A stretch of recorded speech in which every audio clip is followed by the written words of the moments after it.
My name is Sakile Ngwenya. I'm here because I was addicted to drugs. So my life was very unmanageable.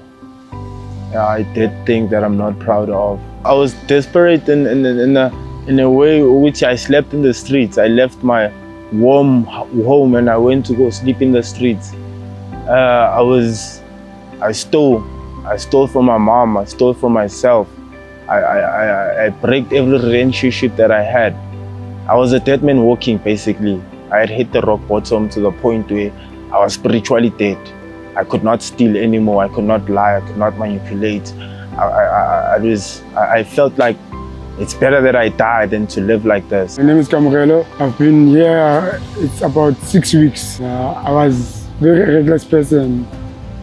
I used to steal from my parents, from my auntie and my family members. I slept in the street because of the drugs, because I didn't want to listen the rules of the home. He used to smoke drugs at my place. So one day I asked for one bowl. That day was when I get into the crystal meth. My name is Signy Tlachwai. The thing that brings me here, it is because I'm a junkie. And I'm a recovering junkie since I'm here. I used to do some things that were not lawful. So I'm just trying to get that conscious and do a right thing for a living. My name is Guguletu. I never really abused drugs, but I would just take them whenever I am drunk, or maybe we're going to clubs. Whenever someone has weed, I would just smoke weed, but I never went to that extent of doing cocaine. No, the only drug that I did was just weed. I'm a child who grew up in church, but I never knew God. I used to be a rebellious child. I would go to church, but I was drinking. I was disrespectful to my parents, and I used to go and date and do all those sorts of things. My name is Lunga Mutiwa Kumo. Initially a student at Emptiness Treatment Center.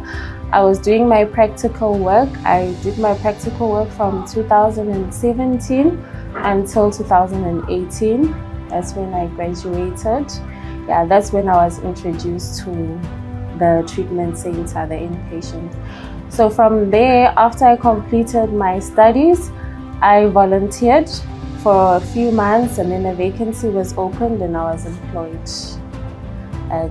as a social worker at the center.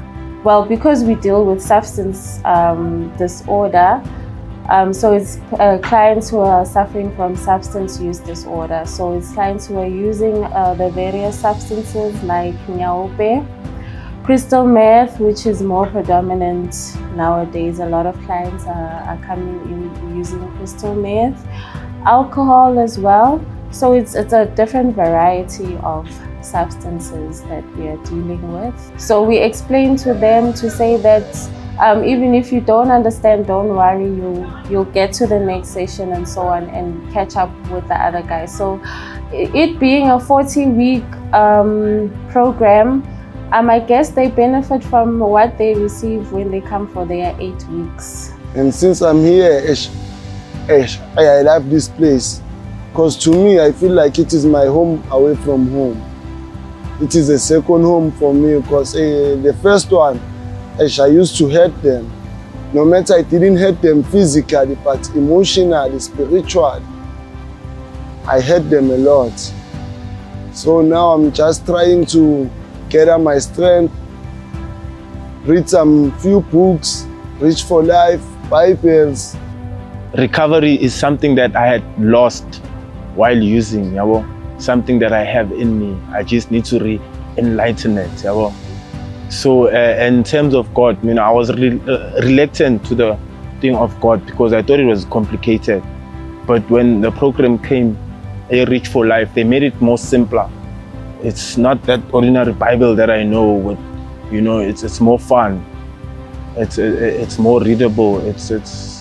It has stories that I relate to. The people that come here, I relate to their stories a lot. I thank this place mostly, because they welcomed me. I thought no one had wanted me ever again. I'm slowly, having a relationship with my parents. You know, I'm considerate of the next person now. I got involved in this kind of ministry when I met Sis Puseleto. We were going to church. We churched together at Grace Bible Church. So before I would meet Sis Puseleto, I used to do hospital ministry. I would go to hospitals, preach the gospel of God. Even at my area, I used to stay at Klipspruit. I would go tell people about the gospel of God. But I felt like I needed a team or sisters and brothers that would help me in this journey because it was my first time. So I met Sis Puseleto at church, at Grace Bible Church. And then Sis Puseleto, she knew Pastor Josh, who is part of Reach for Life.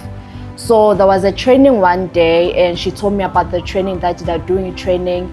It's an organization where they teach and they train leaders.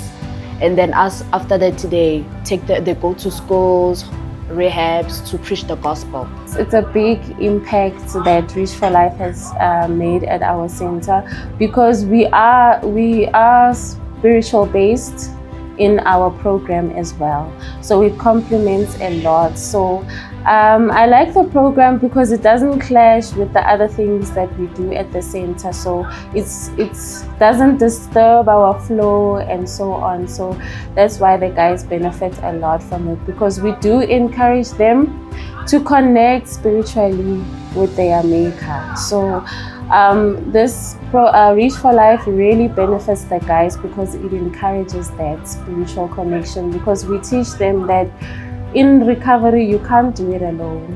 You need God in your life. So it's very beneficial because even the Bible is simplified so the guys understand it better. Scriptures make more sense when it comes to Reach for Life. The Reach for Life Bible, it says the choice is yours. Yeah, it has given me a choice, you know. It has given me a choice on how to live my life. I thought God was for old people. I thought God was for boring people. But I see these people, they're my peers, They come here dressed up. So I thought, when I have to go to church, I have to wear formal and what. So it's not complicated as the Bible that we know. As I said, it's more fun, it's more simple. It has stories that I relate to. It has stories told by addicts as well. So it has given me a choice on how to live my life. I came to a point where I knew Christ. I received Christ. It was 2021. That's where I personally made a decision to receive Christ. 2021, when I was at church, and one of the pastors on that church, he told me that, Gugu, you are called and God is calling you. And he saw that I was running away from that because I did not want anything to do with ministry serving. I was just thinking business because I knew that the things of God, they don't have money. So I was after money. So I was like, no ways, I am not doing this. But he was like, you are running away from the call of God and God is calling you. And it's like, you can't run away. So in that time, in that season, things were not okay. Because I went through a lot of experiences in life, trauma, got pregnant, miscarried, and all those things. I was just mentally, emotionally, spiritually, I was just broken. I was just a mess. So by that moment, I think God used that opportunity to get to me.